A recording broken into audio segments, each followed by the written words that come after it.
Scroll number 1. I have the right to be rich.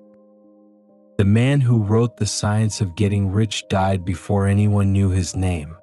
Wallace Wattles published his book in 1910 and was gone the following year at 51.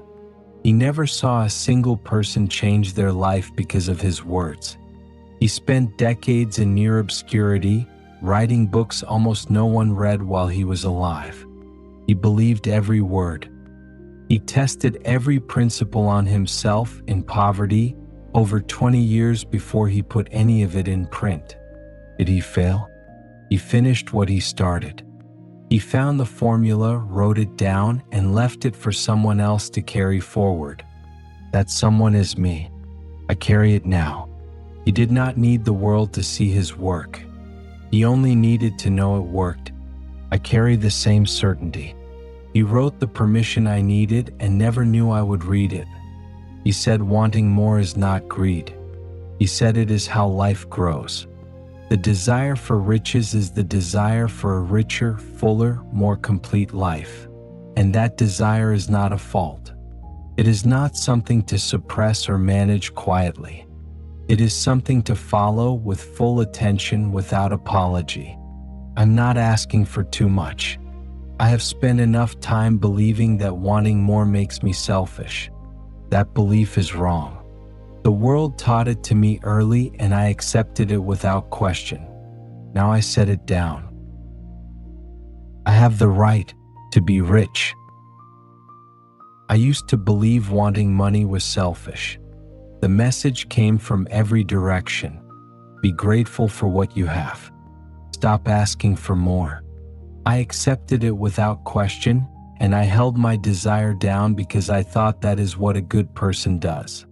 That thought was not wisdom. It was a mistake I held too long. The world calls wanting more a fault. It is not.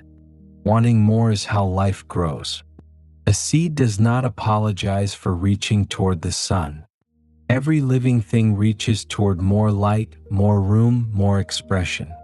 When I want more, I am not being greedy. I am being alive. The seed does not ask if it deserves the sun. It grows. I do not ask permission to become more. I grow. A person who settles for less than they are capable of is not humble. They are cutting life short. They deny the body what it needs to function, the mind what it needs to grow, the soul what it needs to give. Poverty does not make a person noble. It makes a person smaller than they were built to be.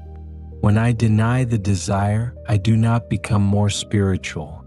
I become less than what I was made to be. The desire is not the problem. The desire is the signal. It is life seeking fuller expression through me, and I am done treating it like something to apologize for. Wattles said the person who does not desire to live more fully is not virtuous. They are not living at all. That is the whole of his argument, and it is enough. I have the right to be rich. I do not want to be rich to take from others. I do not want it to prove something or to win anything. I want it because a full life requires it. A full life requires good food and time to rest. It requires books and the chance to travel. It requires the ability to love the people around me and give them something real, not just good intentions. None of that is possible without the means to make it happen. The body cannot live fully without what it needs. That is not a want. That is a fact.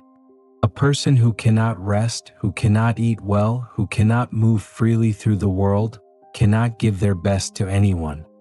They are too busy surviving to grow into what they were built to become. The mind cannot grow without books, without learning, without the space to think past the next difficulty. The soul cannot give without the means to give. I cannot help the people I love if I have nothing to give them. The empty hand cannot hold another. I fill my own first. That is not selfish. That is how giving becomes real. I need money to live the life I am capable of living. Wattles made this plainly and without apology. The person who does not want enough is not virtuous. They are falling short of what they could become. And what they could become matters, not just to them but to every person around them. The world does not need my lack. It does not need my struggle. It needs what I can build, what I can give, what I can become when I stop shrinking. That is not selfishness. That is capacity. And capacity is what I owe the people around me. I have the right to be rich. I give my best attention to this. I do not treat it as a side concern or something to return to when life settles down. The science of getting rich is the most essential study I can undertake because it makes everything else possible. Without it, I am limited in every direction. With it, I become what I am capable of becoming, and I give more to every person I meet because of it. The life I want does not happen by accident. It happens by attention. I give mine fully to this one thing. This is not a distraction from the important work. This is the important work.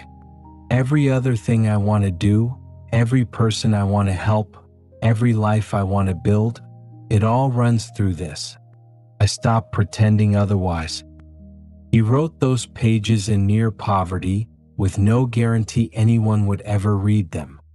He tested the method on himself first for decades in difficulty before he offered it to anyone else.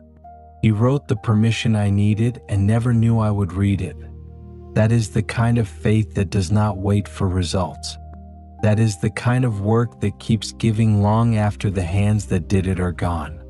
I carry that now, not as a debt but as a right. He said what I already knew and had been taught to forget. Wanting more is not a flaw in my character. It is the most natural thing in the world. It is life reaching for life. I do not need to wait for permission. I do not need to justify the wanting. I claim the life I was made for, not the small one, the full one. I stop apologizing for it today. I follow it where it leads. The right was always mine. I claim it now. I have the right to be rich. I have the right to be rich. I have the right to be rich.